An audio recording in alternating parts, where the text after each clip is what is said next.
Bueno, entonces vamos a continuar con el foro Sonidos Insospechados, nuevamente un esfuerzo de tratar de que el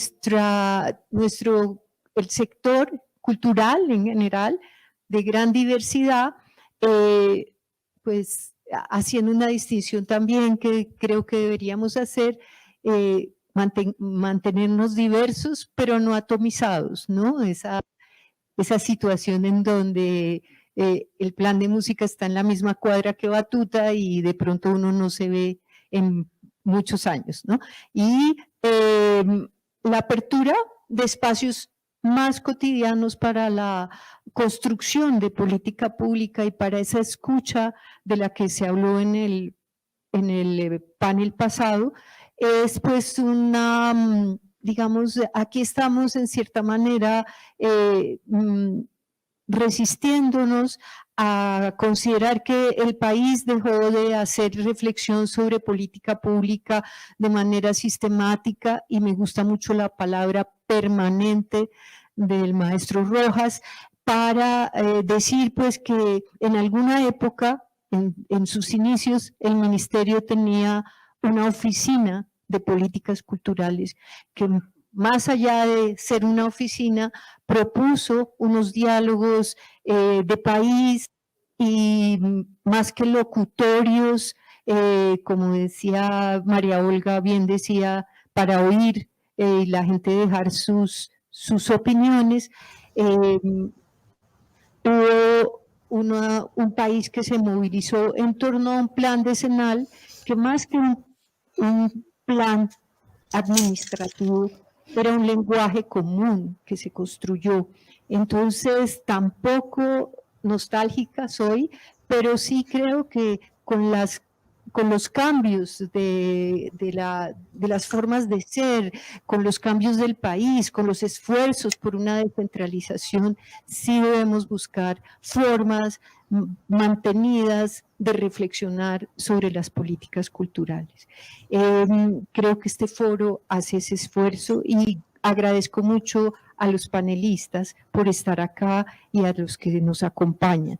En este segundo panel recogemos, pues, como vimos en la discusión de la diversidad, de lo que es, de sus supuestos y su vivencia, retomamos en el panel de la educación todo este sustrato y sustento de la diversidad, de sus autonomías, de esa interiorización a la que nos hicieron llamado, para preguntar por ese giro copernicano que yo creo es necesario dar para preguntarnos hoy en día por la educación que necesitamos, por cuál es esa educación musical o educación artística, si se quiere, para hablar en términos del SINFAC, educación y formación artística y cultural, y cuál es ese tipo de educación, cómo se moldea, qué estamos haciendo para acercarnos más a ese moldeamiento del que nos hablaba Ana María, a esa sensibilidad, ¿no?, de formas de vivir pues la diversidad, de estar en el territorio, de ese ejercicio del ser en plenitud. Entonces, pues vamos aquí a tratar de abordar este tema muy complejo de algo que se ha dicho que la educación y la cultura son el eje de la transformación social, y también lo relacionamos mucho con los derechos, ¿no?, con el derecho cultural y los derechos humanos. Sin embargo, pues a esos derechos también, a esa manera de apelar a los derechos culturales, a pesar de que nos sirven tanto de escudo, también hay que ver cómo se les practica el derecho cultural y si antes de ser ciudadanos fuimos más bien seres sonoros, ¿no?, cuerpos sonoros, como aquí bien lo decían. Entonces quiero introducir vamos a dar la palabra primero a León David Cobo Estrada, maestro en música de la Universidad Javeriana de Bogotá, máster en sonología diseño de sistemas sonoros interactivos de la Universidad de Pompeu Fabra y en asocio con la Escuela Superior de Música de Cataluña, máster en arte sonoro de la Universidad de Barcelona, compositor, productor y artista sonoro, investigador y presentador de Expedición Sonora de Señal Colombia, un recorrido por las músicas dedicado a niñas y niños. Coordinó el área de música y el laboratorio de sonido experimental del Centro Interactuante para las Artes y fundó el Loop Taller, Laboratorio de Escucha y Creación Sonora, que desarrolla proyectos, trabajos desde lenguajes de expresión artística con diversas entidades del país. Maestro León David.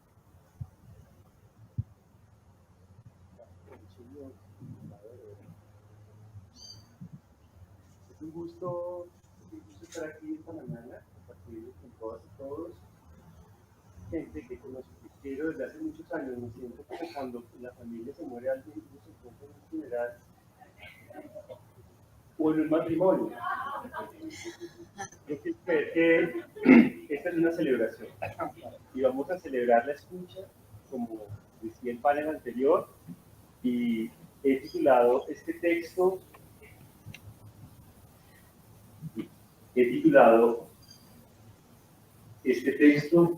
La escucha como salvaguarda de la diversidad cultural. En la escucha, uno está dispuesto a oír lo que no sabe, lo que no quiere, lo que no necesita. Está dispuesto a perder pie y dejarse tumbar y arrastrar por lo que le sale al encuentro. Está dispuesto a transformarse en una dirección desconocida. Jorge Larrosa. En el año de 2013 estaba en la Sierra Nevada de Santa Marta con el pueblo indígena Cuigua. Conversaba y grababa a la abuela María Mujica, una sabia conocedora de cantos ancestrales. Después de una hora de grabarla, pero de no escucharla cantar, estaba tocando el birimbao, no sé si lo conocen, el arpa de boca, y en esta comunidad Cuigua, las abuelas, las sabias le cantan a los niños en el vientre, le cantan al agua, le cantan a los árboles, le cantan a la lluvia, al aire. Ella estaba cantando, haciendo sus pagamentos, pero yo no la escuchaba cantar. Ella estaba tocando el birimbao. Entonces le pregunté, abuela María Mujica, usted muy respetuosamente quiere cantar alguna canción, y me dijo, yo llevo cantando desde hace una hora. Y me explicó que ella canta con el pensamiento, y es a través del birimbao, de la vibración de este instrumento, que se materializa su canto en la tierra. Esa experiencia fue inspiradora y transformadora en mi práctica musical, pues me permitió entender el lugar de la escucha como eje de diversidad, la escucha como forma de arte, donde la música y el sonido se transforman en pensamiento e intención que se propaga en el espacio acústico. La unidimensionalidad del ser humano sería el anuncio del fin de la propia existencia, y en ese sentido la diversidad cultural y artística es la materialización de las oportunidades de ser en libertad, de expresar, crear, transformar las múltiples realidades. Es por eso que cuando la abuela dice que canta mientras toca el arpa de boca, es su pensamiento el que en realidad está cantando y es materializado en la tierra a través de la vibración de su instrumento. Y este canto... ¿Está mejor? Muy bien. Retomo. Es su pensamiento el que en realidad está cantando y es materializado en la tierra a través de la vibración de su instrumento. Y es este canto, pensamiento, intención que se transmite al cielo en forma de pagamento, y su cultura, su ser, su historia y su patrimonio se hacen realidad y generan una funcionalidad y salvaguarda de esa manera de ser en este mundo. Ese día mi escucha entró en crisis y entendí que existen otras formas de cantar, incluso sin usar la voz, incluso sin escuchar el propio canto. Es tan profundo el concepto de escucha que solo en el momento en que la comprensión proviene del corazón es posible describir los significativos momentos en que nuestros sonidos y músicas en Colombia nos plantean como sociedad el conocimiento necesario para salvaguardar la existencia, la existencia en este territorio, en este tiempo y en la riqueza de su diversidad cultural y lingüística.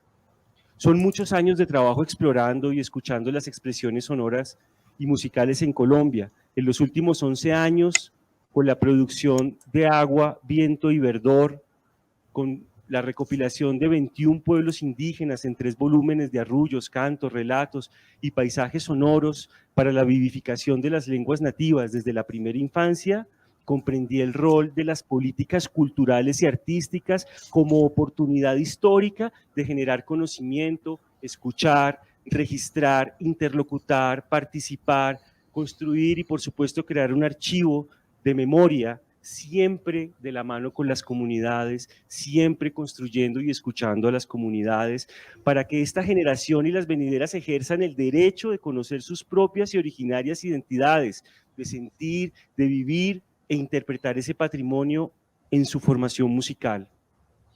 Frente a un tema tan complejo como la toma de decisiones en relación a la política pública, son los niños, las niñas, adolescentes y jóvenes sobre quienes debemos generar una reflexión especial. La Dirección de Infancia y Juventud y su Centro Interactuante para las Artes CIPA, el proyecto Cuerpo Sonoro, la coordinación de primera infancia del Ministerio de Cultura de la Estrategia de Cero a Siempre. Quiero decir que está aquí invitada Solindira Quiseno, que aceptó esta invitación, que dirigió por muchos años esta dirección de cero a Siempre, la Oficina de Primera Infancia en el Ministerio. Ofrecen antecedentes relevantes, donde la infancia tuvo un lugar y un rol especial, un sujeto de derecho particular que debe ser convocado a una participación efectiva sobre los espacios y condiciones que requieren para su desarrollo, sobre la producción, calidad de los contenidos, el acceso y la circulación, el lugar en la escuela, en los centros de formación, la educación formal e informal, el disfrute de los bienes culturales en la familia y comunidades, nuestra preparación como artistas en universidades, la formación de formadores y gestores culturales con enfoque de diversidad en infancia.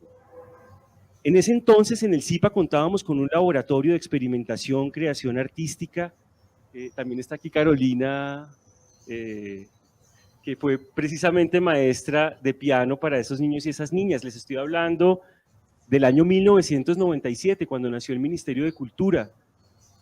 Me acuerdo que tuve conversaciones con Elena Barreto en esa época. Este centro interactuante lo que hizo fue crear un laboratorio de pedagogías a nivel nacional, donde escuchábamos el territorio, donde escuchábamos a las niñas y los niños en un ejercicio de participación activa, es decir, el derecho a la participación es importante, pero no desde un lugar cosmético, donde ponen a los niños a que hacen que participen. La participación de los niños y las niñas exige un compromiso y unas responsabilidades muy complejas que hay que dar el paso para generar. En el ministerio teníamos un consejo de niños y niñas que se articuló a través de UNICEF en ese momento. Eso duró del año 1997 al año 2003. Donde estas niñas y niños exploraban, reconocían y transformaban su propio entorno. La escucha del propio entorno es muy importante porque nos reconoce y nos hace entender toda esa cantidad de singularidades que ocurren en un territorio. Un espacio para el desarrollo del pensamiento crítico, donde formadoras y formadoras musicales de todo el país participaban desde lo local en la construcción de metodologías propias para la infancia. También debo mencionar aquí la red de organizaciones culturales de infancia Rosín. Yo no sé si alguien escuchó hablar alguna vez, porque tú tal vez y nadie más, imagínense, tuvimos una red de organizaciones culturales pensadas para la infancia, desde el ministerio. ¿Dónde está Rosín? Yo me pregunto, ¿dónde está Rosín? Les puedo contar que todos esos niños y niñas son adultos que desarrollaron sus potenciales y hoy son líderes en temas ambientales, artísticos, empresariales, pero sobre todo seres humanos sensibles, reflexivos y críticos, que fue lo que nos planteamos desde un momento, ¿no? En este tema, en esta pregunta por la educación, estamos apuntando a formar ¿qué? Es por ello que la mirada sobre la infancia exige siempre su participación activa, capacidad de escucha institucional, flexibilidad, intersectorialidad y financiamiento sostenible y descentralizado. Conversar hoy sobre las políticas culturales y artísticas con un enfoque de diversidad nos mueve a todos a reclamar ese origen y a construir con la institucionalidad un horizonte que dé sentido de lo que queremos como sociedad, de cómo proyectarnos, la responsabilidad con esta generación y con las generaciones venideras, de cómo armonizarnos y construimos un diálogo democrático y una participación real, efectiva y afectiva que ofrezca esas oportunidades desde lo local con la concurrencia de todos y todas. El plan de desarrollo es la ruta de ese horizonte de sentido de las políticas culturales y artísticas, y es por ello que resulta relevante exaltar a las infancias como sujetos de derechos, entre ellos el derecho a participar, a expresarse, a crear y ejercer sus derechos culturales. La visibilización de la infancia en el plan de desarrollo implica, adicional a su reconocimiento pleno como sujeto de derechos, líneas claras, acciones transformadoras y presupuestos sostenibles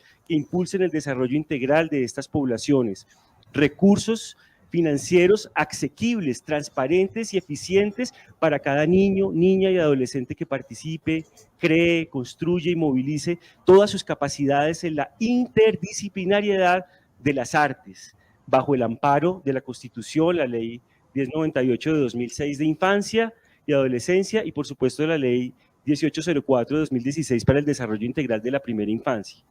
Debo confesarles que sufrí serias tensiones pensando en este foro, como músico y como artista sonoro. En mi trabajo con las niñas y los niños he encontrado en la escucha la metodología reina para la creación.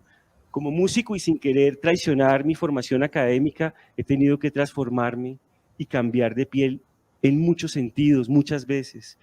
Pienso en toda la riqueza musical de los pueblos indígenas, todo el aporte propio de las lenguas nativas y las expresiones y las prácticas artísticas que marcan cada territorio, y cuestiono la falta de justicia que hay en la imposibilidad de muchos de acceder, conocer, comprender, vivir esas diversas maneras de existir en el mundo. El año pasado, en Puerto Asís, trabajando con niñas y niñas en proceso de formación musical, nos dimos a la tarea de estudiar y escuchar el territorio, cruzar el río Putumayo, bien vivo y en directo que los niños de la cabecera municipal, a pesar de la cercanía, no conocían a los niños de la vereda contigua al río por problemas políticos, porque es que no se puede cruzar el río porque es peligroso. Y estos otros no pueden venir al casco urbano porque no tienen los recursos.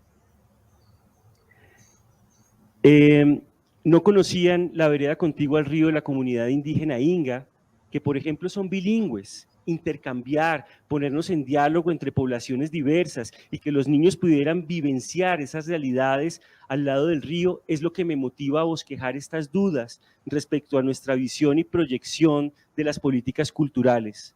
Ahora es fundamental hablar también de las músicas y los instrumentos. En Colombia existe un instrumento que tiene un lenguaje propio, que consiste en un elaborado sistema de palabras y sonidos, un instrumento que convoca. Cuando el maguaré suena, se escucha a kilómetros de distancia en la inmensidad de la selva.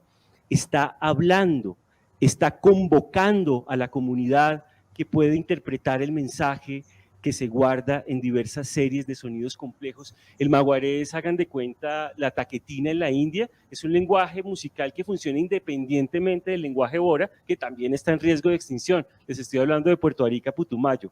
Este instrumento, al igual que sus intérpretes, se está extinguiendo.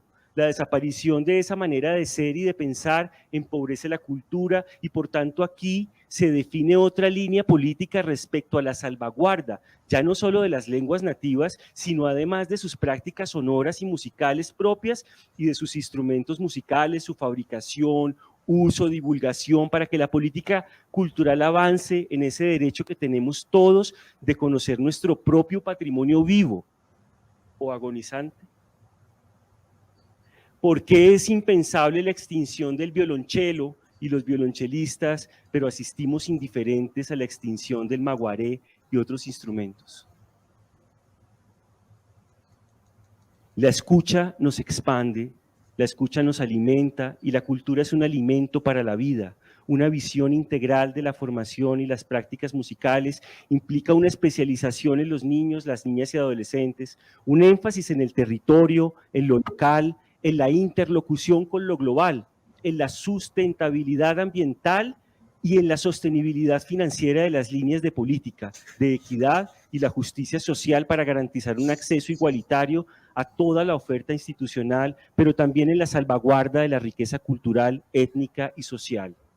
En tiempos de inteligencia artificial que cuestiona la autoría y pone en crisis las prácticas de producción artística, adicional a la hegemonía de las estéticas, de las temporalidades, sonoridades y espacialidades que nos imponen las redes sociales y sus modos relacionales, conviene preguntarse también por nuestro rol como formadores y formadoras de las infancias contemporáneas, sus formas de escucha y sus diversas prácticas musicales. Finalmente, las políticas culturales entendidas en el marco de la economía de mercado impactan negativamente las construcciones simbólicas de las poblaciones originarias ligadas de forma sistémica a sus hábitats ancestrales.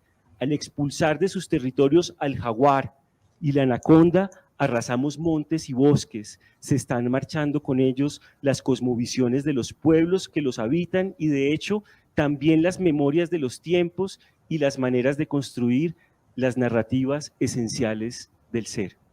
Muchas gracias.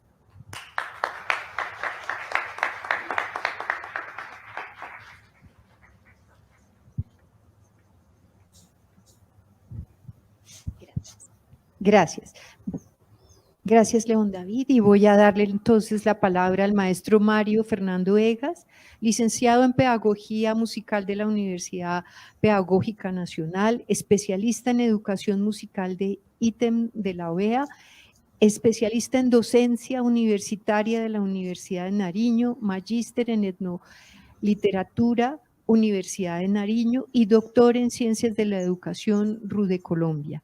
Es miembro de la Asociación Internacional para el Estudio de la Música Popular y ASPAM y presidente de FLADEM Colombia, profesor del programa de licenciatura en música de la Universidad de Nariño, profesor de la maestría en música de la Universidad del Valle y profesor de la maestría en pedagogía social de la Universidad de Nariño. Maestro Mario, tiene la palabra. Muchas gracias. ¿Me escuchan bien? Creo que hay que proyectar como cantante. Está bien, ¿no? Muy bien. Un saludo muy cordial, altamente complacido, agradecido, emocionado de poder hacer parte de este foro. Agradezco a Óscar, agradezco a Clarisa, agradezco al Centro de Pensamiento de la Universidad Javeriana por haber propiciado esto que sigue creciendo y que va implicando aperturas tan necesarias para la transformación y para la constitución de una educación musical y de un desarrollo cultural en el campo de la música pertinentes en los nuevos tiempos en nuestro país. Yo pretendo establecer proximidades con la posibilidad de una pedagogía musical en Colombia. Hablo desde la ventana que me concede la presidencia de FLADEM, el Foro Latinoamericano de Educación Musical, su riqueza incalculable de experiencias en músicas en los distintos lugares que comportan y que comprometen una mirada y una concepción de lo diverso. Y además, por esa proximidad que los nuevos planes, especialmente el CINEFAC, nos permite cuando nos da la sensación de que nos desplazamos entre un lugar y otro, entre educación y cultura, y no sabemos muy bien cuándo debemos estar en un lugar o cuándo nos vamos para el otro, o cuándo es que las artes se integran o se funden, o qué es realmente eso, qué sentidos, qué significados tienen. Entonces, todo esto me autoriza para intentar establecer trazos de una posible pedagogía musical en Colombia. Lo primero que tengo que plantear es que la pedagogía musical nos obliga a situarnos en campos de la humanidad. Edgar Garavito, un bogotano que no está ya entre nosotros, nos hablaba de la pedagogía en el campo de las humanidades como una acción disciplinar que vincula lo mismo con lo otro. Ya es un problema de otra edad, ¿cierto? Entonces, lo pedagógico también implica unas aperturas. No obstante, esta reinterpretación que requiere se enfrenta a esa constante simplificación, a una instrumentalización, yo diría neoconductista, que suele hacerse de la educación y de su pérdida, de todo ese potencial de ser un objeto liberador, la experiencia pedagógica. Tal vez esta idea sobre la educación musical como acción disciplinar instrumentalizada, que de otra parte ya pareciera instaurada, ¿no? Y merece una mirada y una voz que establezca una crítica, como que circunscribe la comprensión de esto a un campo menor, de reproducciones modélicas, desprovistas preocupantemente de una condición crítica esencial y más allá de la crítica, de una aceptación de la necesidad de unas nuevas sensibilidades en donde se pueda desplegar lo pedagógico musical como apuesta para una política pública en música en Colombia. Entonces, esta cosa que no es enunciada claramente conduce a esa comprensión de unas prácticas limitadas en universos que se remiten al problema de la enseñanza o, en el mejor de los casos, a una concepción curricular, pero que no deja de ver lo curricular también como una forma de encasillamiento altamente estructurado y no comporta la fuerza, los vectores de apertura que implicaría a lo pedagógico como una experiencia instituyente de otredades. Y esto no implicaría solamente transformaciones en los espacios y en las esferas de lo individual, sino necesariamente también en la transformación social. Esto que estoy diciendo tiene una profundidad notable y voy a volver sobre ello más adelante. Entonces, la música necesariamente tiene que dejar de ser comprendida desde la valoración de las obras, ¿no? Como el catálogo de las obras por niveles en la banda o en la orquesta, el catálogo de alta valoración de la música como si fueran un objeto estético, porque no se trata de una valoración del objeto bello y de las altas artes. Entonces, cuando hablamos de artista formador, estamos en un problema, porque tenemos que volver al lugar desde donde nuestra voz como educadores tiene que volver a postularse. Y entonces, esto convoca una nueva mirada sobre la creatividad como una apuesta también a las emergencias que ocurren desde los territorios. Ya lo han dicho aquí, ¿no? El territorio como ese lugar para habitar intensamente el ser, para que habiten las infancias, como diría Carlos Escliar, en ese tiempo de intensidad que se detiene y que el sistema educativo, que yo creo debe reformarse, ¿no? O sea, si me voy a lo práctico, lo que estoy diciendo es que deberíamos pensar en una reforma del sistema educativo. Claro, yo no traigo la solución, creo que ninguno la tiene, todos aquí estamos metidos en la grande, en una complejidad enorme, pero esta es una linda manera de empezar a construir. Nos debíamos este diálogo hace tiempo. Tanta cosa tan importante y tan profunda que hacemos en educación musical y en cultura musical y no nos habíamos sentado a compartir. Escucho el texto del expositor previo y me encanta, la verdad. Yo digo, ese texto me lo quisiera llevar porque lo quiero volver a leer. Qué maravilla que estemos haciendo tantas cosas y nos debemos esa posibilidad de compartir. Entonces nos debemos también plantear las utopías, los anhelos, los sueños por una educación musical que sea capaz de ubicar un lugar para que las infancias se vivan en la intensidad que nosotros nos merecemos. Y no estamos hablando de las infancias de 0 a 5, sino de las infancias todas. Yo nunca he dejado de ser un niño, sigo jugando por allá en Pasto desde donde vengo, en las músicas de carnaval que emergen constantemente día a día, porque ni siquiera es año a año en enero, sino todos los días en donde ocurren procesos tan significativos.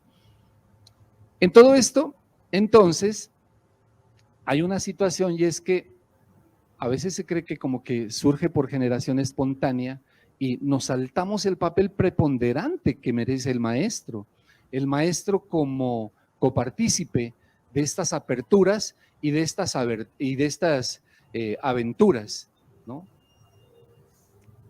En el país tenemos al menos 17 licenciaturas en música, 17.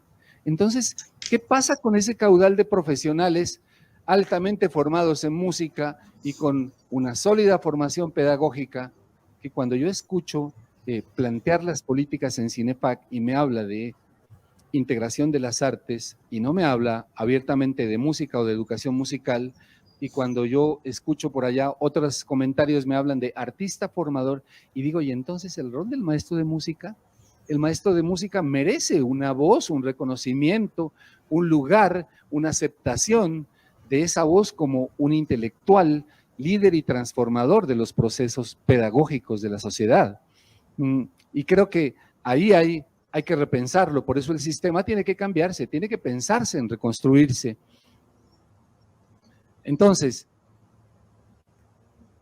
no está de más, en medio de esta reflexión, junto a Ethel Batres, una queridísima pedagoga musical guatemalteca, muy querida en FLADEM, y de un gran desempeño a nivel latinoamericano, que nos recuerda en uno de sus textos que esta idea de la integración de las artes no surge del corazón bondadoso que está preocupado por entender muy bien cuál es el vector o la dinámica desde donde se integran las artes, sino que corresponde a una decisión de una política internacional que tiene un fundamento economicista, es decir, aquella que no deja de ver la educación como un gasto social y no como una inversión en la formación de la sensibilidad de las personas.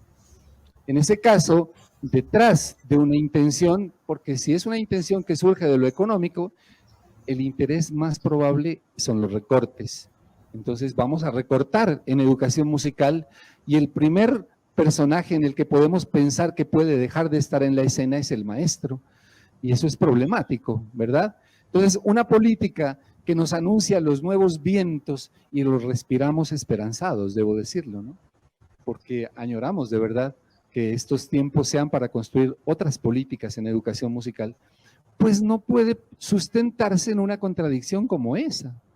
Entonces, claro, esto implica una inversión económica importante, seria, una decisión que vaya hacia el sistema educativo, que vaya hacia la formación de los maestros, porque claro, son 17 licenciaturas, pero todos sabemos cómo es la formación de las licenciaturas y cómo allí también no hemos sido capaces de abandonar los modelos epistemológicos centroeuropeos, en donde allí no hablamos de epistémicas, no hablamos de epistémicas de lo diverso y no hablamos de la necesaria emergencia que añoramos en las dinámicas de interacción de los sujetos ubicados en un territorio en donde su pulsión vital es de musicalidades. Perdón.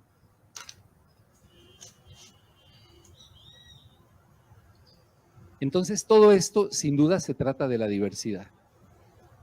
Y en este caso, acabo de afirmar que la diversidad ya no es solamente un problema de estudio desde lo social o desde lo cultural, sino desde lo pedagógico. Entonces, esta charla podría estar aquí o podría estar en el Ministerio de Educación. Parece que allá tampoco la han hecho. Tengo la sensación de que es válido plantearla aquí porque allá tampoco hay el espacio.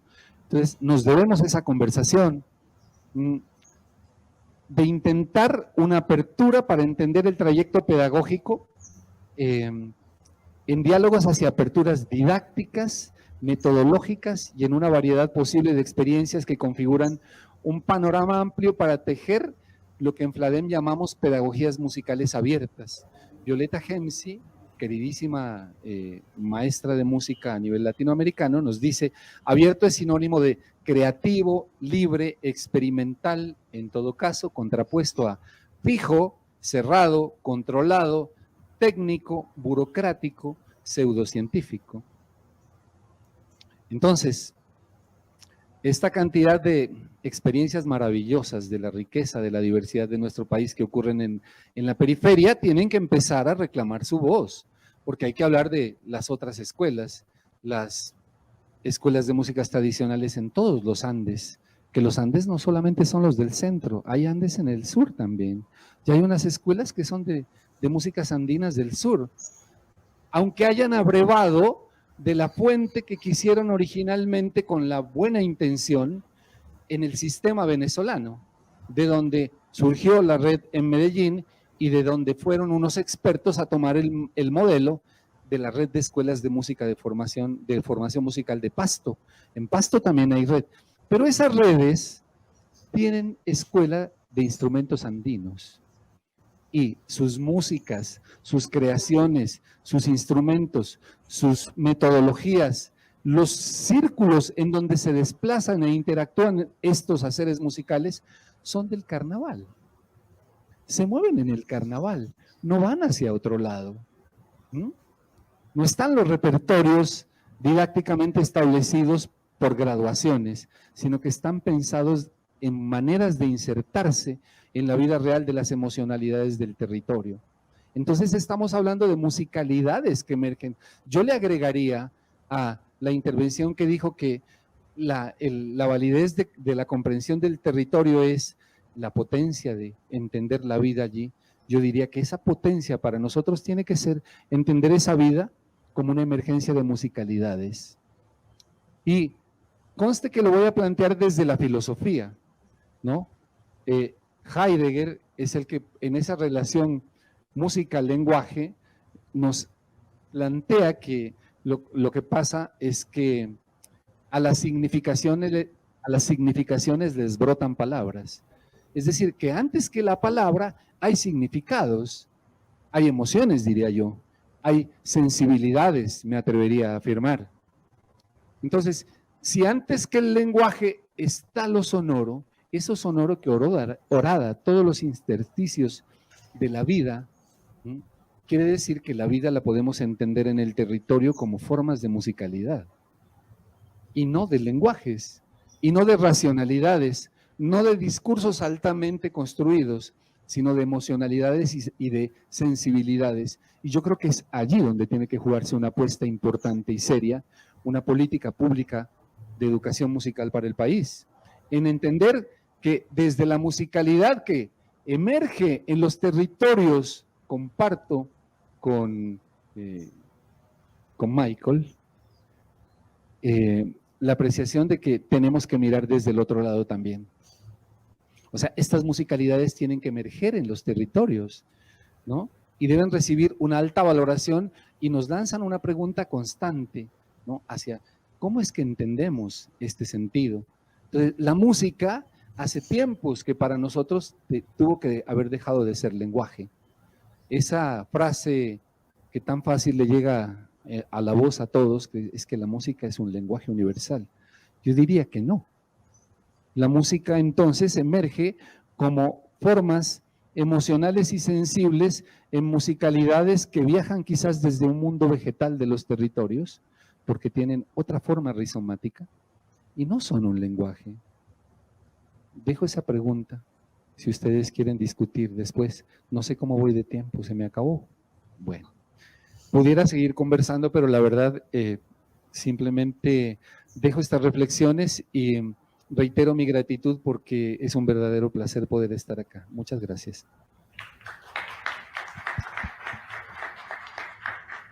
Gracias, maestro Egas.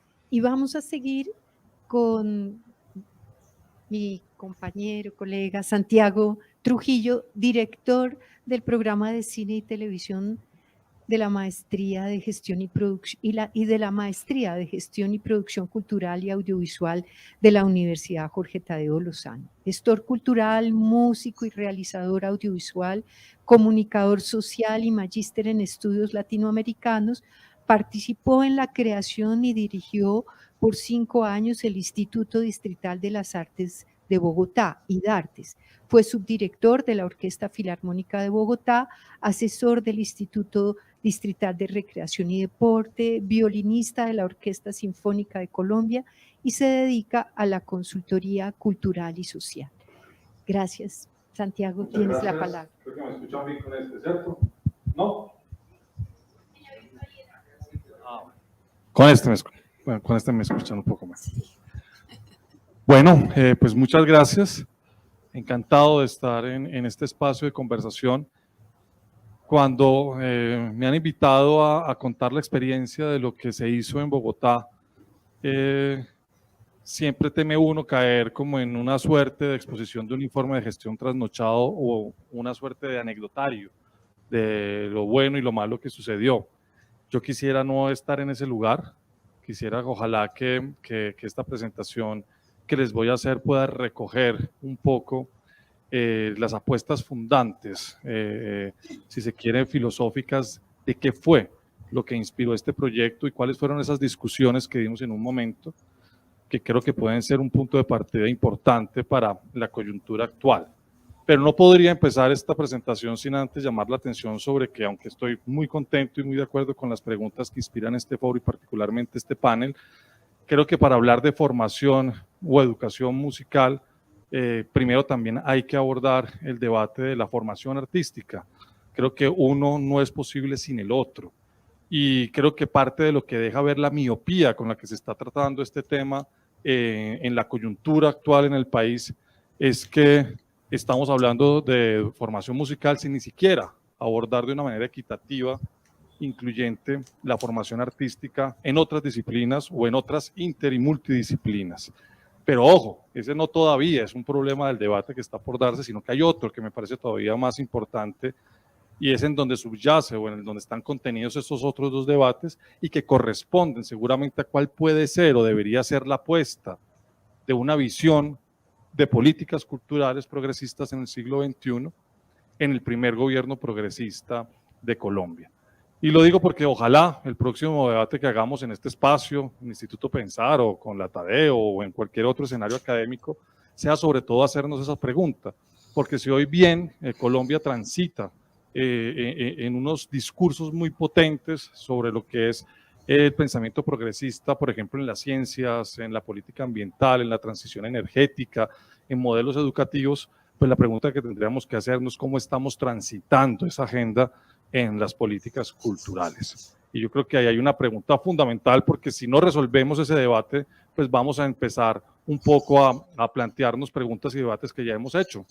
Yo un poco me siento acá, después de haber cumplido ya casi 35, 40 años, de haber sido uno de los concertinos del primer ejercicio de batuta en la Plaza de Bolívar con Ana Milena Muñoz de Gaviria, y siento que estamos como, esto ya no lo habíamos conversado, esto ya no lo habíamos de alguna manera discutido.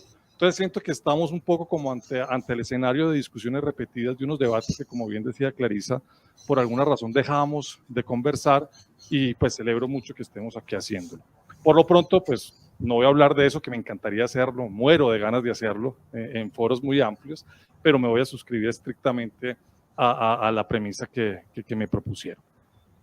El proyecto CLAN, el proyecto de formación artística que Bogotá decidió emprender en el gobierno de la Bogotá Humana, liderado por el actual presidente Gustavo Petro, fue un proyecto muy interesante.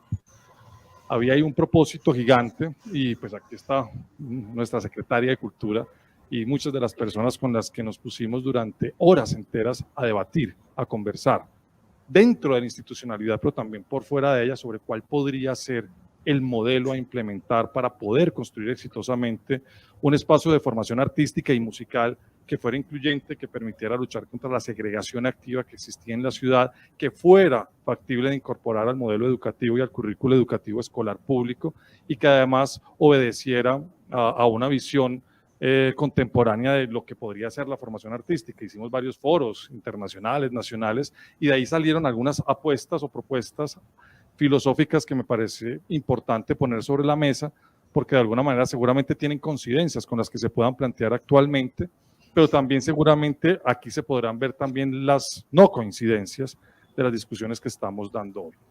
En un primer momento, cuando me puedes, para no empezar, no, la primera. Esa es la primera. ¿Y no está la diapositiva de 1, 2, 3, 4? Eso, gracias. Muchas gracias. Listo.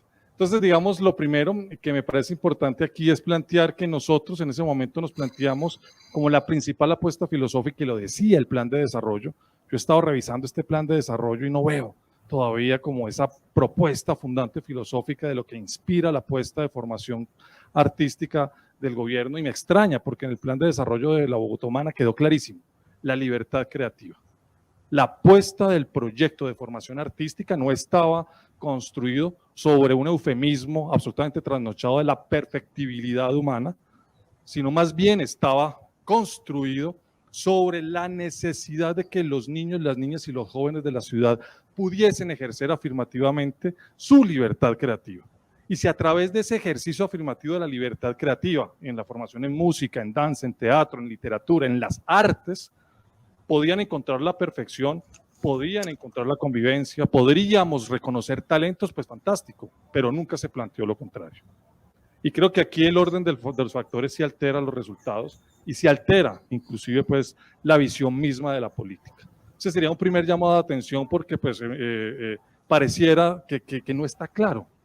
Que esa discusión que superó la Bogotá Humana, pero que creo que se superó en discusiones 30 años atrás, vuelve a la escena con una legitimidad que no sé de dónde llega. Pero ojo, también fue muy importante pensarnos este asunto de la formación sensible para el desarrollo de seres sensibles. Y me gusta mucho cuando aquí se hablaba de pensamos y hacemos o hacemos y pensamos. Alguien lo decía en el primer panel. No, nosotros en ese momento con la premura de los resultados administrativos que exigen 4 años y decidimos algo muy importante. Pensamos en el hacer y hacemos en el pensar. Y construimos y evaluamos permanentemente para sobre eso poder generar esta primera apuesta que fue sin lugar a dudas como algo muy importante. Luego fue también entender que este proyecto tenía una incidencia directa en el sector. O sea, teníamos que hacer una apuesta por la formación artística en el colegio, en la familia y en el barrio, en el entorno comunitario para mejorar las condiciones laborales de los artistas y para fortalecer su empleabilidad. Lo mismo también fue cuando pensamos en la formación artística como una oportunidad para la creación y consolidación de públicos, de nuevos públicos para las artes. No queríamos 400 fagotistas y 300 oboístas, de los cuales solamente 4 iban a tener trabajo en el futuro. No, queríamos, además de que hubiesen muchos fagotistas, oboístas, violinistas, marimberos de chonta y ojalá también maguareristas, queríamos también que tuviésemos muchos públicos calificados, que pudiesen tener una experiencia artística sin necesariamente ser un gran violinista al estilo Conservatorio Tchaikovsky de Moscú. Creo que eso es muy importante y fue una premisa que tuvimos clara desde el primer momento. Nunca lo dudamos, no sé por qué ahorita lo estamos dudando. De otro lado, también la apuesta, y en esto tiene que ver mucho el actual viceministro de Educación, que celebro que esté allí y que celebro también que tengamos una ministra como Laura Vergara, personas calificadas y con una visión progresista de la educación, que planteaba que este proyecto tenía que estar encaminado sobre todo en construir ciudadanías culturales y ciudadanías musicales. No queríamos simplemente hacer una suerte de fábrica de talentos al estilo Factor X, o ni siquiera queríamos generar un proceso disciplinar de reclutamiento forzado en conservatorios, sino que lo que teníamos que hacer era promover activamente el ejercicio de una ciudadanía. Y cómo era educar en la ciudadanía, para la ciudadanía, era una apuesta fundamental del papel que el sector cultural tenía que jugar en esta ecuación. De otro lado, por supuesto, la inclusión de los lenguajes diversos. En ese momento, el plan de desarrollo de la Bogotá Humana dijo claramente tenemos que vencer las segregaciones. En un primer momento se planteó como la segregación socioespacial. Bogotá, una sociedad segregada, todavía lo es, pero nosotros con Clarisa como secretaria, en arduas discusiones dijimos, pues esa segregación es un discurso que nos inspira para articularlo y extrapolarlo a otras dimensiones. No podemos decir que estamos luchando contra una sociedad segregada y nosotros hacer una propuesta segregacionista frente a la formación artística en la ciudad. Fue por eso que desde el primer momento planteamos que el proyecto tenía que ser integrador de las distintas disciplinas artísticas, de los distintos artistas y dentro de esas artes de los distintos géneros y manifestaciones y prácticas. Y eso fue algo muy importante porque todo el planteamiento, no solamente el discurso, sino luego las ejecuciones concretas que llevamos a los territorios, pues evidenciaron esta apuesta por la diversidad, que no fue nunca un esfuerzo, nunca tuvo que ser una concesión, nunca tuvo que ser un proceso a debatir en una mesa, no, era, si se quiere, un axioma claro, contundente, que no solamente estaba expresado en la promesa de la campaña que se hizo en ese momento, sino también en el plan de desarrollo. Adelante. Pues dentro de esas apuestas filosóficas, también nuestra apuesta fue, y aquí comparto y vibro poderosamente con lo que León David dice, nosotros sentimos que además de escuchar a los grandes maestros, a los grandes políticos culturales, de escuchar además las grandes corrientes, pues había que escuchar a los niños y a las niñas. O sea, no podíamos construir una política de formación musical o artística sin saber qué era lo que querían los niños y las niñas. Nada menos progresista que eso. Darle voz a los niños y las niñas era fundamental.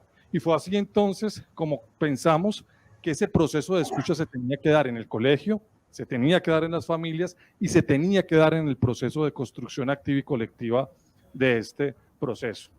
Apostar por una ciudad, territorio educadora, un colegio que venciera sus muros para salir a la ciudad y reconocer en la ciudad agentes educativos diversos, distintos, entre esos los artistas, los deportistas, los maestros de música, por supuesto, pero también una ciudad que pudiese meterse al colegio. Y en este ejercicio como dialéctico de entrada y salida, poder, por ejemplo, abrir espacio para que las organizaciones culturales, con un saber acumulado, con una capacidad instalada, con una historia de lucha, pudiesen volverse agentes educativos del proceso de formación. Eso fue muy importante porque no solamente fue contratar músicos, maestros de música o artistas formadores, no, fue validar procesos de formación de organizaciones que durante 15, 20, 30 años habían construido pedagogías, metodologías que eran valiosas y que podían ser, digamos, articuladas a todo este proceso, porque no solamente se trataba de una metodología diversa en lo poblacional, en las artes, sino también en las pedagogías, ¿cierto? El modelo pedagógico fue un modelo pedagógico flexible que permitía, entre otras, la diversidad de miradas. También fue muy importante allí pensar la experiencia artística como un camino a la felicidad y la convivencia, eso que decíamos en el programa del lunes, vivir sabroso. O sea, porque yo vengo y soy orgullosamente hijo de un proceso de formación temprana en el Instituto Musical Diego Echavarría de Medellín, un proceso del que han salido grandes músicos, grandes públicos, y también salían personas que nunca tuvieron nada que ver con la música, todo fue posible. Y recuerdo que en ese proceso un poco competitivo, pero absolutamente amoroso, pues mucha gente desistía, y desistía con cierta frustración. Luego lo vi también en procesos como en esa primer batuta, o sea, digamos, no se mete uno a este proceso de formación artística para ser infeliz, para sentirse subvalorado, para entrar en una suerte de carrera competitiva en donde es difícil, si no soy bueno, de malas, la oferta que tenemos para ti es esta, te guste o no, eso genera frustraciones. Luego no podemos pensar en un modelo que por la experiencia de Dudamel o de Andrés Orozco, pensemos que no, hay que pensar en los que no son Dudamel y Andrés Orozco para poder hacer la política, porque uno hace la política no en razón de 2 personas o 3 o 4 exitosos, sino que la hace en razón de comprender la epidermis y la estructura funcional de una juventud, de una niñez que puede tener intereses muy diversos. Y eso tiene que ver también con este otro punto en donde son los niños, las niñas y los jóvenes quienes descubren qué interés y qué talento tienen, no el Estado. Y en eso fue siempre el alcalde Petro muy claro: el Estado no produce, el Estado no conduce, el Estado no interviene, el Estado facilita. Y eso para nosotros, y pues Clarisa me corregirá si me equivoco, tenía que ver con que había que generar la posibilidad de que la oferta formativa, si no podía ser pues infinita, porque pues talmente siempre es imposible, si fuera diversa y si permitiera que distintas expresiones cercanas, próximas, pertinentes a los niños, a las niñas, pudiesen ser parte de este proceso. Por eso formamos en hip hop, por eso formamos en rock, por eso formamos en músicas pacíficas, por eso cuando tuvimos grupos de niños indígenas en Veras, formamos en tradiciones artísticas en Veras, por eso logramos tener un circuito orquestal y de músicas tradicionales y de músicas sinfónicas poderosas, por eso había formación en distintas áreas que en ese momento se llamaron los centros de interés. El modo de centros de interés fue básicamente como el acuerdo tácito en esa relación siempre compleja y retadora que es sector cultura y sector educación. Entonces, ponernos de acuerdo con educación era un poco nosotros diciendo: queremos los talentos, queremos formar disciplinarmente, queremos sacar un poco esa visión con la que nos educaron, nosotros mismos presos de la propia formación con la que fuimos instruidos en los conservatorios, en los procesos musicales y en los procesos artísticos, y desde educación un poquito más flexibles diciendo: no, nosotros tenemos que dejar que los niños en su autodeterminación entiendan y conozcan y descubran para qué son buenos. Y si la oferta es solamente 1 o solamente 2, pues no van a poderlo hacer. Entonces, por eso el concepto de centro de interés se volvió casi que la puerta de entrada y salida, o la bisagra, digámoslo así, de esa compleja relación entre el sector cultura y el sector educación. Adelante. Bueno, yo aquí, después de haber definido esto en discusiones, foros, y en eso pues yo aprovecho ya, no sé, 10 años después, para reconocer el ímpetu y como la vocación de Clarisa para conducir todas esas miradas y toda esta cosa tan compleja que tuvimos en ese momento. Pues ya después de eso, pues el reto era ejecutémoslo. porque hablar, decir, pues es difícil, claro, en eso pero es mucho más difícil ejecutar. Volver todo eso que yo acabo de decir una realidad concreta en los territorios, pues es donde empieza el reto del funcionario público, del fastidioso tecnócrata o burócrata cultural, no sé cómo decirlo, de esa gente que finalmente tiene que tomar las decisiones para que las cosas pasen y para que las cosas pasen bien, para priorizar, para definir el orden, qué se hace primero y qué se hace después. Y en ese sentido, pues yo reconozco algunas cosas importantes. El primer reto en la formulación de la política fue construir un discurso inclusivo que venciera la segregación en todos sus sentidos. Fue también identificar luego quiénes eran los agentes educadores y formadores, organizaciones, personas naturales, etcétera, etcétera. Hicimos una lista gigante, cuál es la capacidad instalada. Y yo les tengo que decir que estamos en la capital de Colombia y en ese momento nos dimos cuenta que teníamos una muy corta capacidad instalada, talento humano para poder sacar adelante las metas que tenía el plan de desarrollo. Nos exigían como 300.000, una cosa así. Después eso bajó y nos dimos cuenta, es que no hay profesores para enseñarle a 300.000 niños, simplemente no existen. Y después nos dimos cuenta que tampoco existían espacios y que entonces las dotaciones, y empieza esta lista compleja que ahorita más adelante, pues si alcanzamos, creo que no alcanzamos, pero pues se las muestro.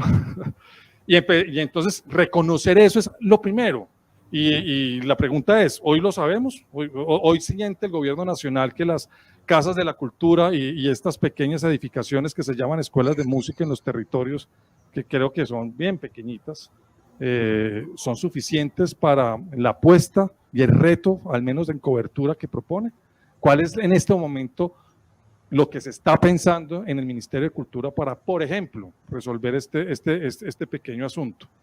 Entonces creo que esa identificación es clave.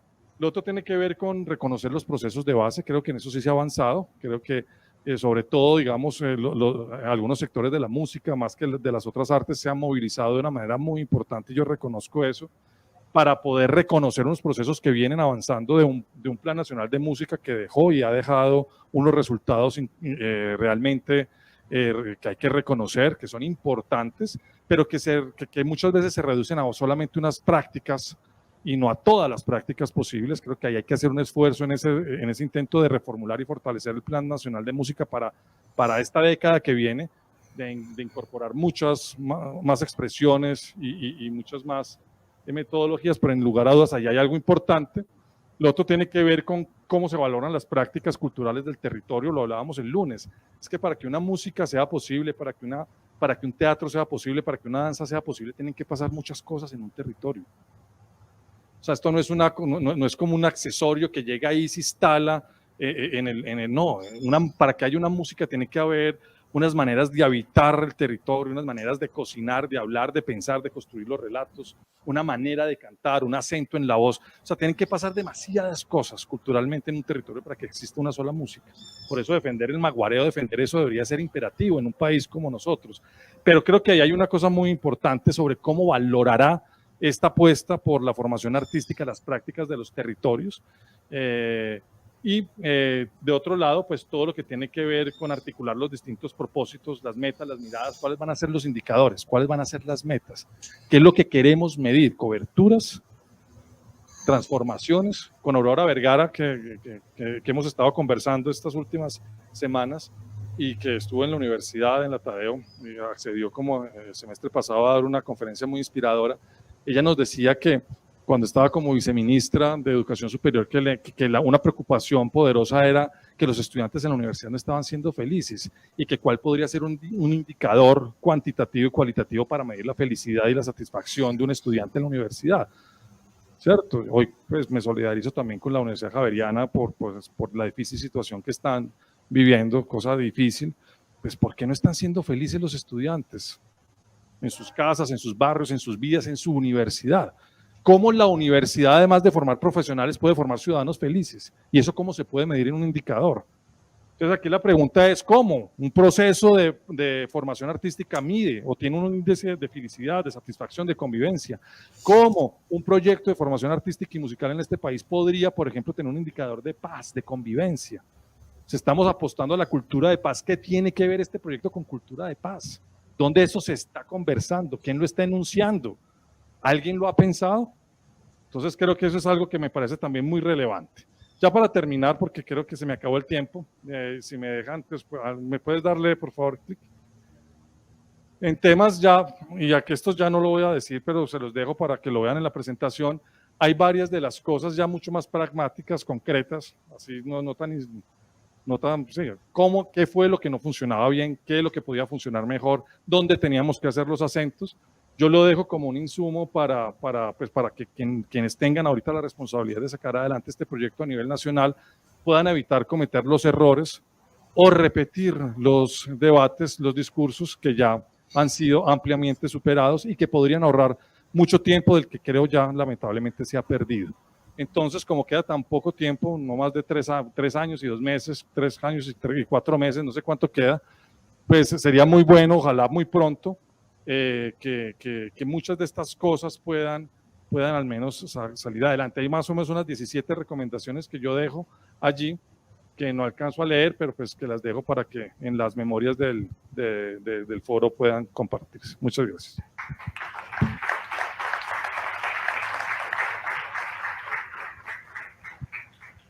Gracias, Santiago. Espero que volvamos en las preguntas sobre esas recomendaciones y esas autocríticas. Entonces, vamos a escuchar a la maestra Carolina Santamaría.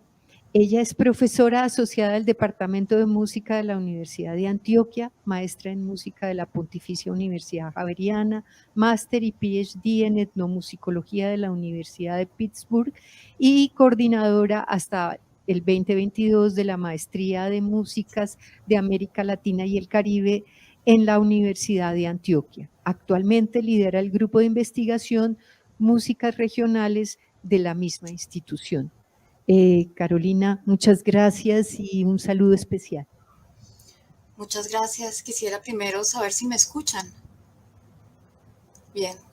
Bueno, me da mucho gusto saludarlos. Lamento mucho no estar acompañándolos presencialmente en Bogotá. Hace muchos años que no veo a León David.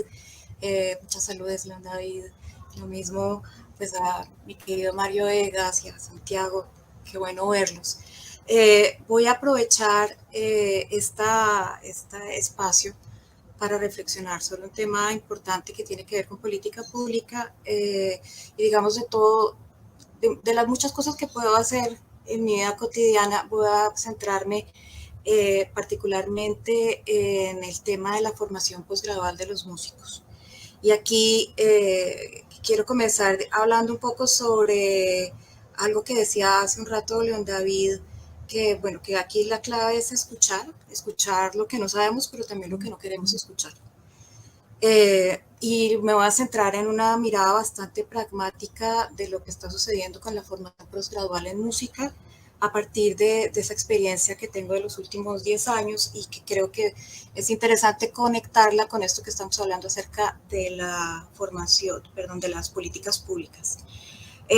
Primero quiero contarles que participé en los procesos de construcción de los planes de estudio y luego también dirigí los programas de maestría en música de la Javeriana y de la Universidad de Antioquia. Me he centrado en los posgrados por mi interés pues, en ampliar las opciones de formación y también por mejorar las capacidades para la investigación en el campo, pero también porque confieso que ha sido bastante frustrante intentar actualizar las lógicas de enseñanza de la música en el nivel de pregrado. Me ha resultado más fácil pensar en crear nuevos programas que en introducir cambios a la lógica de enseñanza-aprendizaje que parece estar lastrada por unos modelos con siglos de tradición. En este proceso de diseño de ambos programas de maestría, los equipos de trabajo hicimos grandes esfuerzos por flexibilizar asuntos centrales en la formación, empezando con la inclusión de nuevos repertorios, pero más que el asunto de los repertorios era teniendo en cuenta también como foco principal la diversificación de los perfiles profesionales de los músicos.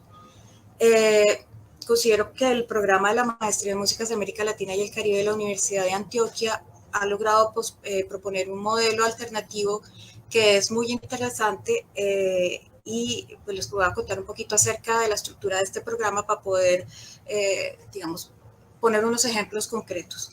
La estructura, como les decía, se fundamenta en el modelo del aprendizaje basado en proyectos, por lo que el currículo se desarrolla alrededor de los proyectos de los estudiantes.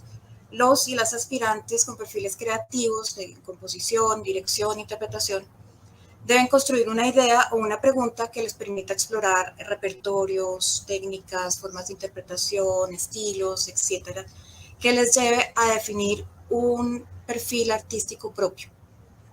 Esto ha permitido acoger, por ejemplo, instrumentistas no sinfónicos, cuerdas andinas, bandolas, tiples, quena también hemos tenido un estudiante de quena, también intérpretes, compositores, duetos, que son perfiles que por lo general no caben dentro de los modelos clásicos de la formación de conservatorio. Tomando como marco las maestrías, como ese marco contextual, voy a permitirme señalar dos ejemplos que para mí representan síntomas preocupantes de que algo no anda del todo bien. Y quiero enlazar esta reflexión luego con una discusión sobre políticas públicas en música. El primer ejemplo del que voy a hablar tiene que ver con el proceso de admisión al programa de maestría de la Universidad de Antioquia, y el segundo con el mercado laboral de los egresados de este programa y de otros programas del mismo nivel en el país. Comienzo con el primer ejemplo. Voy a tratar de reconstruir una escena que viví repetidamente con aspirantes al programa desde 2017 hasta el año pasado, y bueno, lo voy a actuar. Un aspirante se acerca a mi oficina y me pregunta: profe, ¿qué debo hacer para entrar a la maestría? A lo que yo le contesto: dime tú qué quieres hacer. La estudiante me mira con cierta extrañeza. No, yo quiero saber qué tengo que hacer para presentarme a la audición. Entonces yo me tomo unos minutos, le explico que debe presentar un anteproyecto y imaginar qué es lo que quiere encontrar creativamente al final del camino. Le digo: piensa cómo te proyectas como artista dentro de 4 o 5 años. Mientras yo voy hablando, veo cómo poco a poco se va transformando la expresión de esta aspirante, quien va pasando de la sorpresa al desconcierto. Tengo que presentar un anteproyecto, pero ¿y hay una audición? Sí, claro, por supuesto. ¿Y qué repertorio debo tocar? Eso depende, le digo. La idea es que nos muestres 2 piezas contrastantes para ver tus habilidades técnicas, musicales, pero ojalá una de las piezas esté relacionada de alguna manera con tu anteproyecto. Luego de tocar, los jurados conversarán contigo para saber un poco más acerca de tu idea creativa. Entonces la chica me pregunta: entonces no tengo que presentar un repertorio preestablecido, tocar una pieza barroca o una pieza clásica. No. La chica se rasca la cabeza con preocupación y después de darle vueltas en la mente se le ocurre una idea y hablamos un poco sobre la potencialidad de esa idea para desarrollar su anteproyecto, y después de un rato me dice: debo pensarlo. Me agradece y se va, y la veo preocupada y no sé si va a volver. Vamos ahora con el segundo ejemplo. El año pasado estábamos trabajando con un equipo aquí en la universidad en la renovación del registro calificado del programa, y pues para la construcción de la documentación que requiere el Ministerio de Educación, nos pidió que revisáramos las estadísticas de egresados de maestría en el campo de la música y que cruzáramos esa información con los registros de seguridad social. Voy a intentar aquí mostrarles un poquito unas tablas. Vamos a ver si esto me lo permite. Hagamos el intento. Permítame un segundo.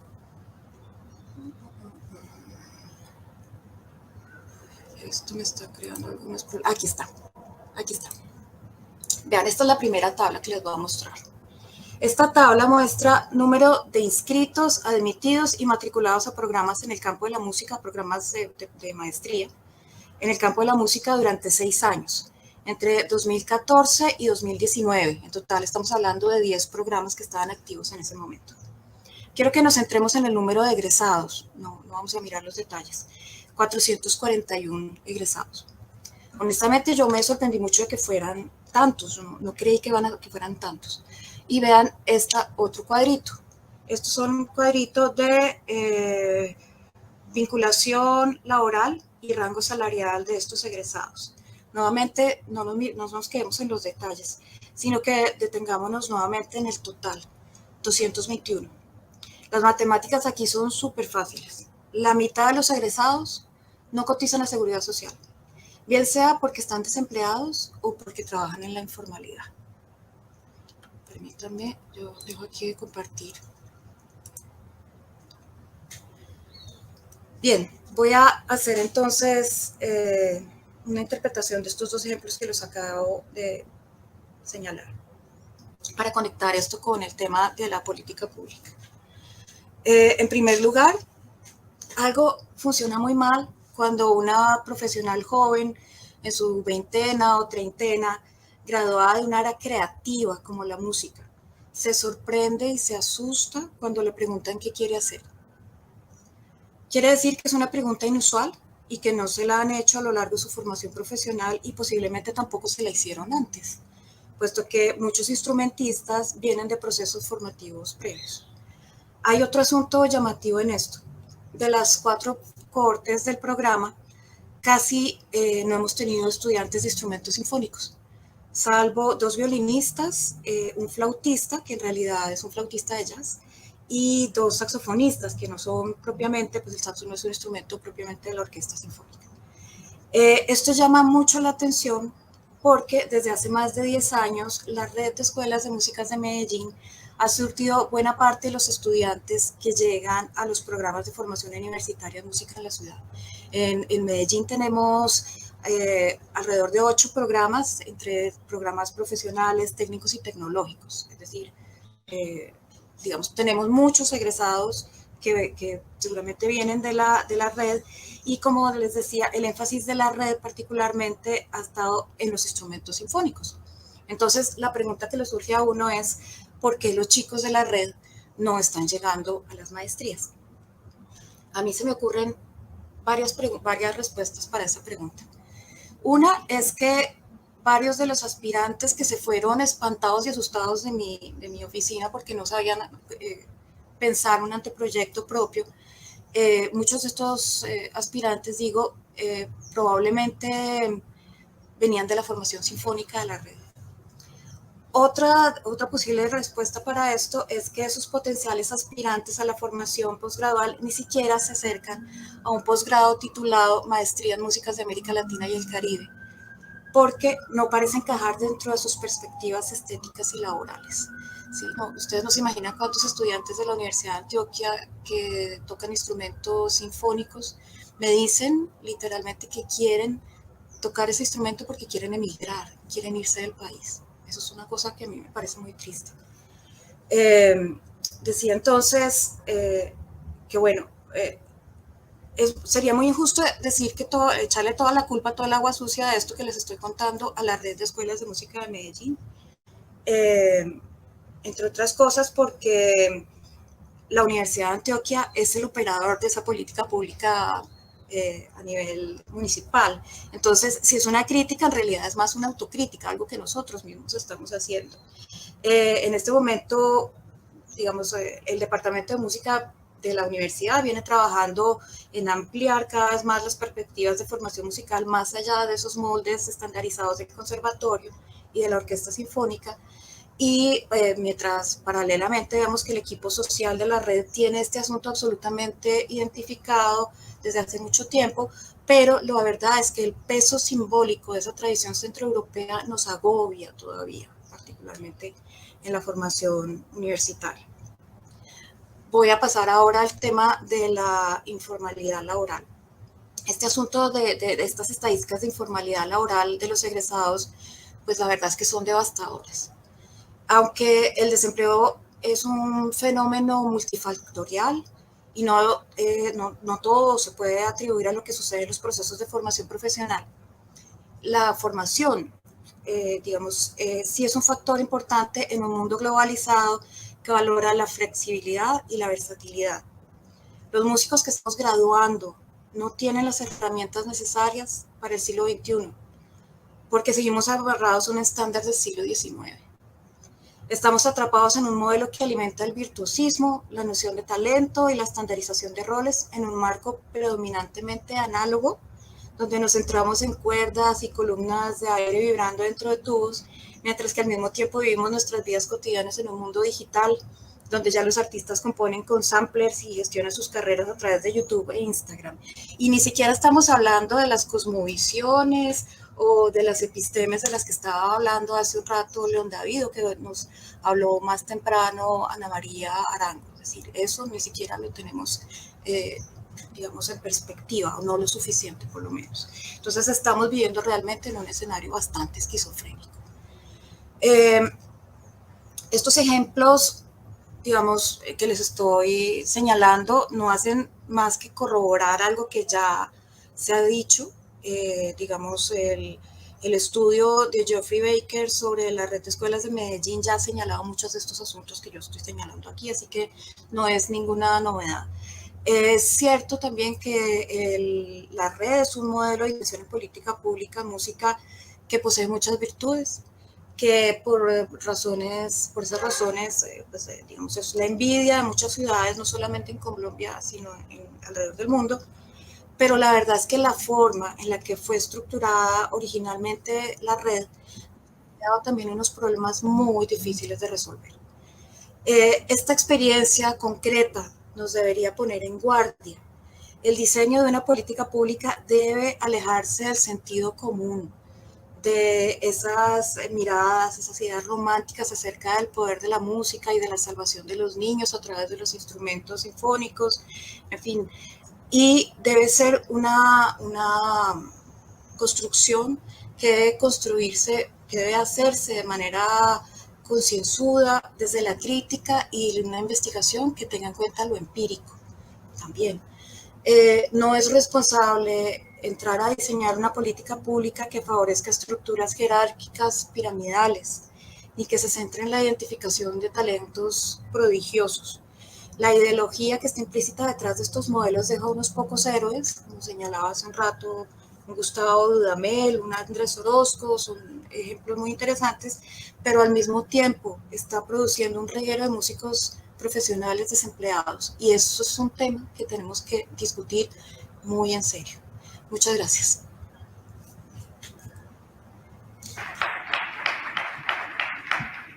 Gracias, Carolina. Entonces, tenemos algunos comentarios de las personas que están online, y no sé si aquí en la sala hay alguna pregunta. ¿Quieres hacer una pregunta?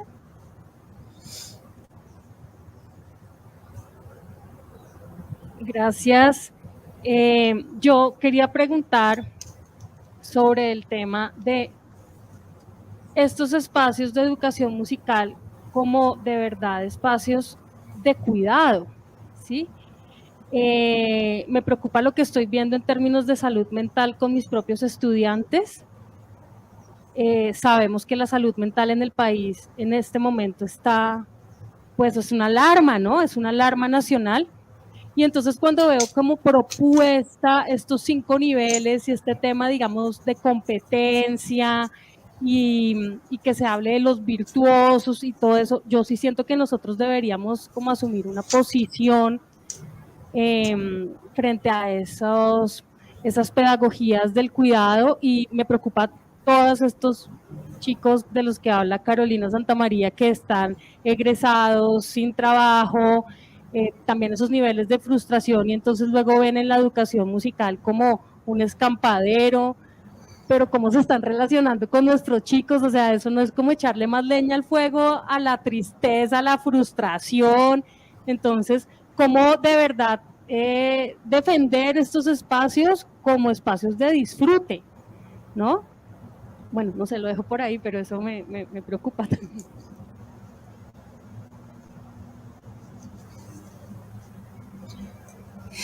Sí, ¿me escuchan allí?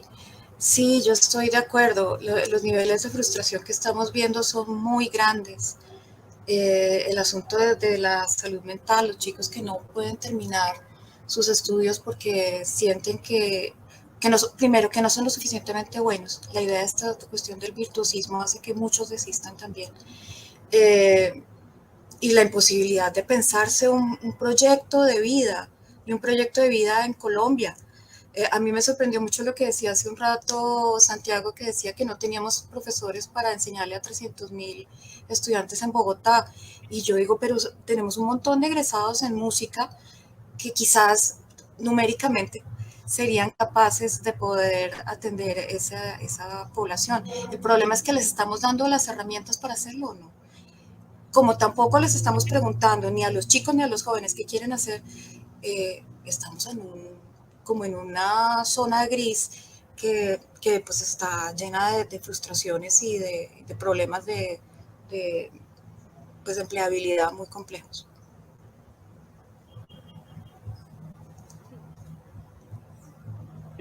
Yo quiero decir que es sin duda un problema muy serio, muy grave, de la condición emocional y psicológica de nuestros jóvenes. Es terrible. Se encuentra uno en la universidad todos los días con estudiantes que tienen que estar medicados. Se medican 1, 2, yo no sé cuántas veces, y habla uno con ellos y parece que están en otro lugar. Y se ha vuelto una cosa como tan natural. La salud mental de nuestros jóvenes es un tema que debe preocuparnos seriamente. Y en educación musical creo que tenemos una alternativa, pero esa alternativa no es más de lo mismo, más de ese modelo, además que queremos instaurar un modelo. Yo estoy en desacuerdo con que haya un modelo. Yo lo que pienso es que hay que buscar, son aperturas, no modélicas, ¿cierto? Que son emergencias en los territorios, desde otras formas de hacerlo. Entonces, la educación musical tiene y se constituye en una opción seria, importante, para trabajar en la dimensión emocional y sensible de nuestros jóvenes, tomando en cuenta que las condiciones de salubridad mental son realmente altamente preocupantes.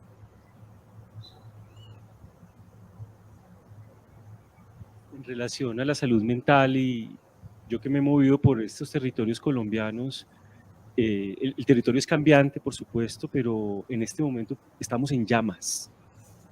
Estamos, ya se entró el agua, ya nos hundimos, ya estamos intentando flotar. Lo que está pasando en los territorios es durísimo. No me voy a detener a dar ejemplos, pero es clarísimo. El padre de Ru decía en una de las conclusiones del informe final que Colombia debe ser sanada mentalmente, espiritualmente. El entramado social está roto por completo y es inevitable pensarse estas conversaciones sin tener en cuenta en la ecuación ese asunto, ¿no? Ese asunto de la sanación. ¿Cómo es que nos vamos a sanar? Sí, bueno, habíamos dicho en una entrevista promocionando este foro que este tema debería ser tan importante como la reforma a la salud, ¿no?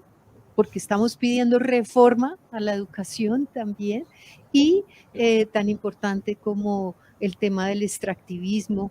Ojalá podamos nosotros algún día celebrar que no haya fracking en estos temas de la música y el arte y la cultura.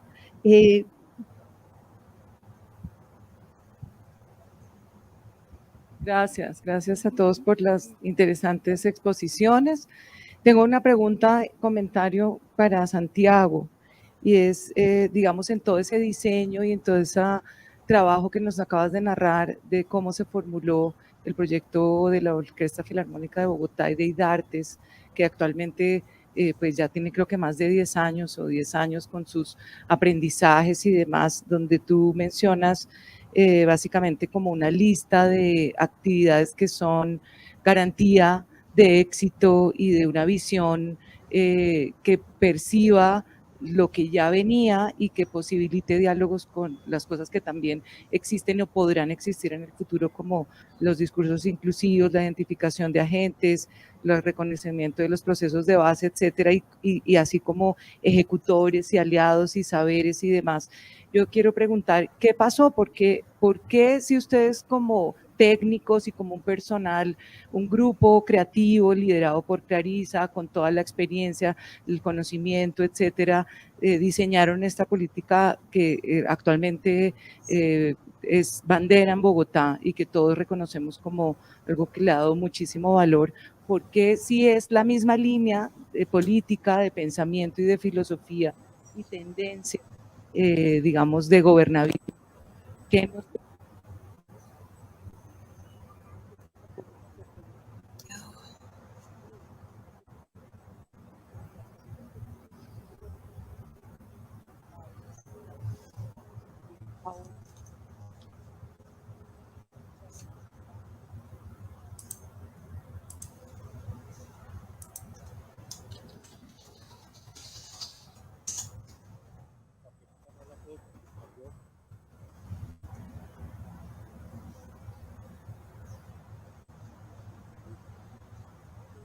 y que eso, pero es evidente que esa percepción que tú tienes, pues la tienen más de 11 cartas que han enviado distintos liderazgos culturales dentro y fuera del proyecto político que hoy está en el gobierno. Tal vez creo que también lo enuncian más de 45 artículos en prensa que están diciendo y manifestando, si no una insatisfacción, sí al menos una preocupación. Y tiene que ver justamente con eso, o sea, con un tema de lo que yo decía al principio de mi intervención, cuál es la visión progresista de la cultura de un gobierno progresista.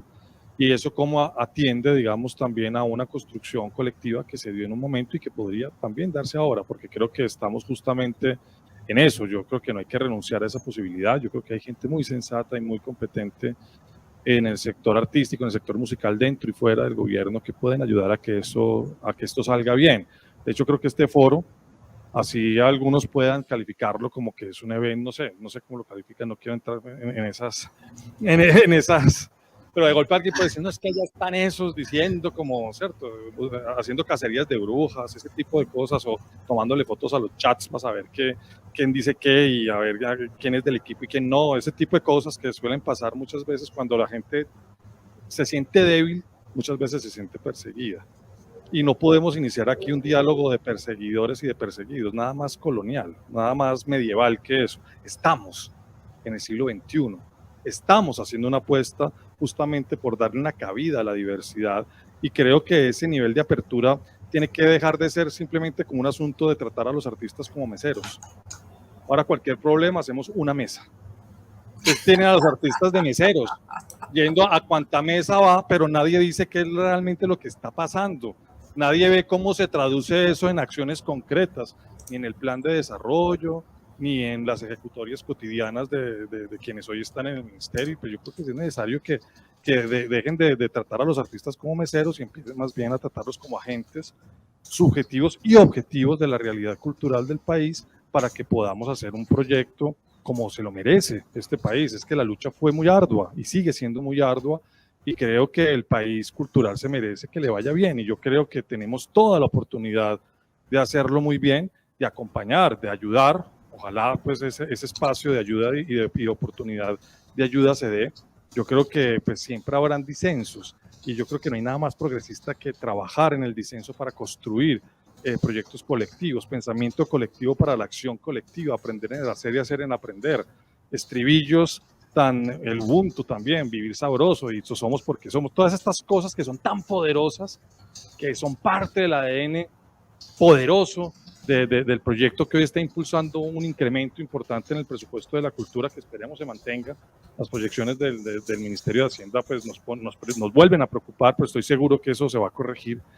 Nos dan la posibilidad de que construyamos en el debate, construyamos en la controversia, construyamos seguramente en ese escenario en donde podemos llamar la atención sobre algo construido que ha dado unos resultados, que tiene que revisarse también, porque yo creo que ahí hay muchos. Sí, pues en mi presentación al final estaba todo el ejercicio de coberturas y de presupuestos de las últimas 3 administraciones, y uno se da cuenta que también hay bemoles, que también hay dificultades, que también hay cosas por superar. Pero yo creo que aquí un poco lo que la gente está reclamando es una visión. Está reclamando un proyecto común, algo que los convoque. Y yo creo que la invitación justamente en estos espacios de conversación social es un espacio deliberativo para aportar. Aquí, digamos, yo particularmente participé activamente durante 30 años en la construcción de un proyecto progresista para este país. Me siento muy orgulloso y me sigo sintiendo orgulloso de hacer eso. Y creo que no hay nada más progresista que construir desde la autocrítica, desde la evaluación permanente y desde el rol que uno tenga, poder aportar. Yo tengo en mi ADN como ese esa disposición total, y ojalá que quienes hoy están tomando las decisiones puedan escuchar. Ese reclamo que hacían ahorita de la escucha, lo que le enseña la música a una sociedad es a escuchar, a ser escuchada. Entonces es muy importante que esa escucha se reproduzca en todos los niveles y que todas estas cartas, manifestaciones, expresiones, pues yo leo con mucha escucha positiva todas las columnas de Oscar en las dos orillas, en la silla vacía me encanta, y creo que ahí hay unos argumentos de peso. Entonces lo que queremos un poco, tal vez el reclamo que se está haciendo es debatamos, conversemos y hagámoslo bien. Una cosa, porque me siento concernida, pero para decir que en ese momento Petro tenía una orientación, más que el recibir unas recomendaciones o escuchar unas necesidades y unas voluntades, él lo tenía como en su ADN. Yo creo que el ADN del líder, que es el presidente, es un poco modernista, o bastante, es del iluminismo. Entonces creo que eso pasó en Bogotá. Yo creo que no todo tiene que tener una continuidad. Han pasado muchos años y ha pasado más de una década, ¿sí? Más de una década, sí. Y yo creo que ese primer panel que hicimos nos deja enseñanzas sobre cómo está cambiando el país y cómo esa descentralización que necesita el país no está enrutada, yo creo todavía, lamentablemente. Pero, y pienso que él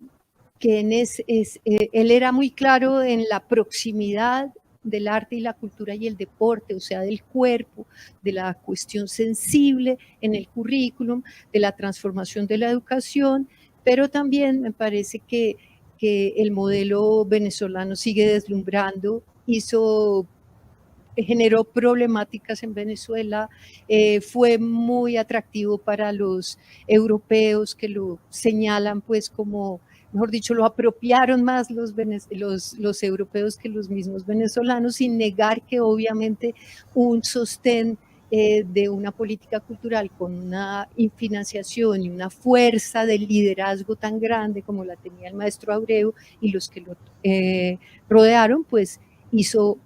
Pero yo digo, tenemos que hacer, si hacemos políticas, que es bastante difícil hacer política cultural, lo leyó Oscar al comienzo con el tema de García Márquez, ¿no? Y su discusión por la creación del ministerio, pero en él también había una noción de lo cultural bastante del siglo XVII, si se quiere, ¿no? De una cultura pura que no se puede contaminar con lo político también, ¿no? Entonces, pues, ir a buscar a García Márquez, porque a Petro le gusta García Márquez, pues me parece que no viene al caso ahora, ¿no? Tampoco. Y me parece que debemos hacer evaluación de las políticas, ¿no? Debemos tener claro qué pasó, cómo nos fue todo, y estas evaluaciones, esta investigación de la que estamos hablando aquí, también unida pues con este foro abierto también, un compromiso de la academia con la sociedad, ¿no? Que es lo que estamos tratando de mostrar, que creemos que también se debe sistemáticamente hacer y de manera continua, como abrir un foro permanente, estar metiendo plata pues en información, investigación, y vayan y miren cualquier presupuesto de cultura y van a ver lo exiguo que es esto, ¿no? Entonces es como tener la cabeza de frijolito. Quería decir esto antes de darle la palabra, y me disculpas a Jorge Sosa, que está aquí para también intervenir.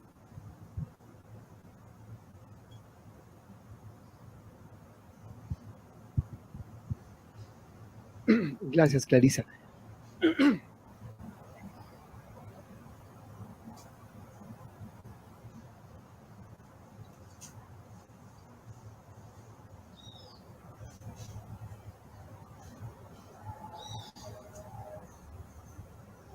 Quiero que Clarisa escuche, por favor. Discúlpame. Bien, sin duda este foro es para saludar en un momento coyuntural histórico muy importante del país, Y creo que el tema de las políticas públicas está en el centro de las preocupaciones del sector, o como me gusta llamar a mí, el campo musical, para citar a Bourdieu, que tanto nos aportó en décadas anteriores. Pienso que el problema es demasiado más complejo de lo que a veces lo enunciamos. Por ejemplo, no se ha citado hoy el concepto de sociedad civil. Me parece que hay que situar en esta discusión la sociedad civil en interlocución con el Estado. Si no tramamos bien esa relación, me parece que nos confundimos un poco porque pensamos que la política deviene de una persona, de los gustos personales de alguien que traza una línea. No es tan simple, es mucho más complejo. Yo tengo una circunstancia compleja hoy, porque fui de los firmantes que pedimos que se nos escuchara y fui uno de los que dije, maestro Jorge Zorro, escuche, haga gala de su oficio como músico. Pero siento que en ese tránsito de la sociedad civil, ahora con una tarea muy complicada, de muchos retos, de ser el coordinador del área de música del Ministerio de Cultura, entiendo que esa tensión es muchísimo más compleja. Lo vivieron Clarisa, con quien trabajé muchísimo desde la sociedad civil, con Santiago, con quien también hicimos cosas, él siendo funcionario, yo de la sociedad civil. Saben que esto es muy complejo, muy difícil, y muchas veces se lee la problemática desde enunciados muy generales, desde acciones un poco que captamos superficialmente, y dejamos de ver que la complejidad de la política, de construir la política pública, entendida ella como acciones para la construcción del bien común, tiene mucha más filigrana de la que imaginamos. La pregunta a por qué Santiago, por ejemplo, no sería el ministro ideal. Eso tiene tela que cortar, Santiago, tú lo sabes. Eso no es tan sencillo, es complejísimo. La política tiene ribetes que muchas veces no imaginamos. Cuando Anita, por ejemplo, pedía celeridad en las acciones, o la compañera Ana, María José, pedían celeridad en que las acciones se hicieran, eso tiene muchas variables que hacen que sea difícil. Con eso lo que estoy diciendo es, foros como estos son necesarios, pero las mesas también, Santiago. No somos meseros, las mesas las pedimos nosotros. Le propusimos al ministerio una jornada de construcción de mesas sectoriales, territoriales y poblacionales. El ministerio nos escuchó y lo estamos haciendo. Estamos discutiendo de manera interesante, recogiendo insumos, ideas, propuestas, rastreando pesquisas, recordando programas que fueron exitosos que habría que recuperar. Con ello lo que estoy diciendo es, no podemos hacer una oposición entre la sociedad civil y el Estado como si unos, los que estamos adentro, fuéramos los operadores de una política que alguien traza unilateral, autoritaria y jerárquicamente. No es tan simple. Lo único que sí les puedo decir, compañeros y compañeras, es que lo que está pasando en el ministerio también es una construcción en tensión. Y lo que se dijo antes del 28 de febrero y lo que se dice ahora es distinto, porque nosotros de alguna manera incidimos, digo nosotros, la sociedad civil y quienes estamos allí. Invitación entonces a pensar que esta construcción es más compleja. No nos pongamos tan de afuera para señalar lo que en el ministerio o en el IDARTE se hace. Eso es más difícil de lo que pensamos. Seamos más pacientes, escuchemos más, recojo el mensaje, discutamos más con más información, no tengamos ideas nostálgicas, ni refractarias, ni binarias, como ustedes han planteado, y construyamos la política que necesita el campo de la música, en este caso, de manera respetuosa y comprometida.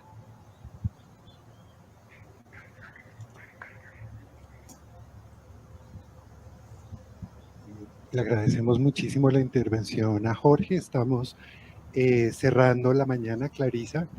Tenemos la tarde y a mí me dan ganas casi de cortar ya para asegurar que todos estén aquí a las 2. Vamos a empezar a las 2 con una sorpresa que creemos que realmente va a animar todavía mucho más, Jorge, el debate. Ojalá puedas acompañarnos en la tarde también y ojalá los consejeros. Jorge vino, entre otras, porque intentamos hacer un poco tarde también la conversación, pero Jorge, hay que entender también que la vocería está todavía en construcción, ¿no? Entonces, que ustedes mismos desde allá, así como nosotros, aquí no hay una sola voz, aquí hay varias voces y ustedes para nosotros también los sentimos con voces muy diversas en la construcción del diálogo que de manera tímida, tengo que reconocer, propusimos para el día de hoy. De manera que el día de hoy sea como el espacio. Clarisa ha insistido mucho en buscar, y por ahí Mario está diciendo que puede haber, podemos construir juntos otros escenarios. Sentíamos un poquito de temor de no haberlo podido hacer por fuera de Bogotá. Creo que hoy el llamado, la discusión sobre esa tensión entre la capital y lo que hemos presentado como los territorios ha sido fuerte. Agradezco que esté delegados del Consejo de Música, Consejo Nacional de Música ahorita con nosotros. Creo que no van a poder estar en la tarde. Claro que sí. Le voy a pedir a Clarisa que ella haga la moderación. Era solamente para decir que estamos cerrando y de verdad gracias por la oferta del saludo del Consejo de Música.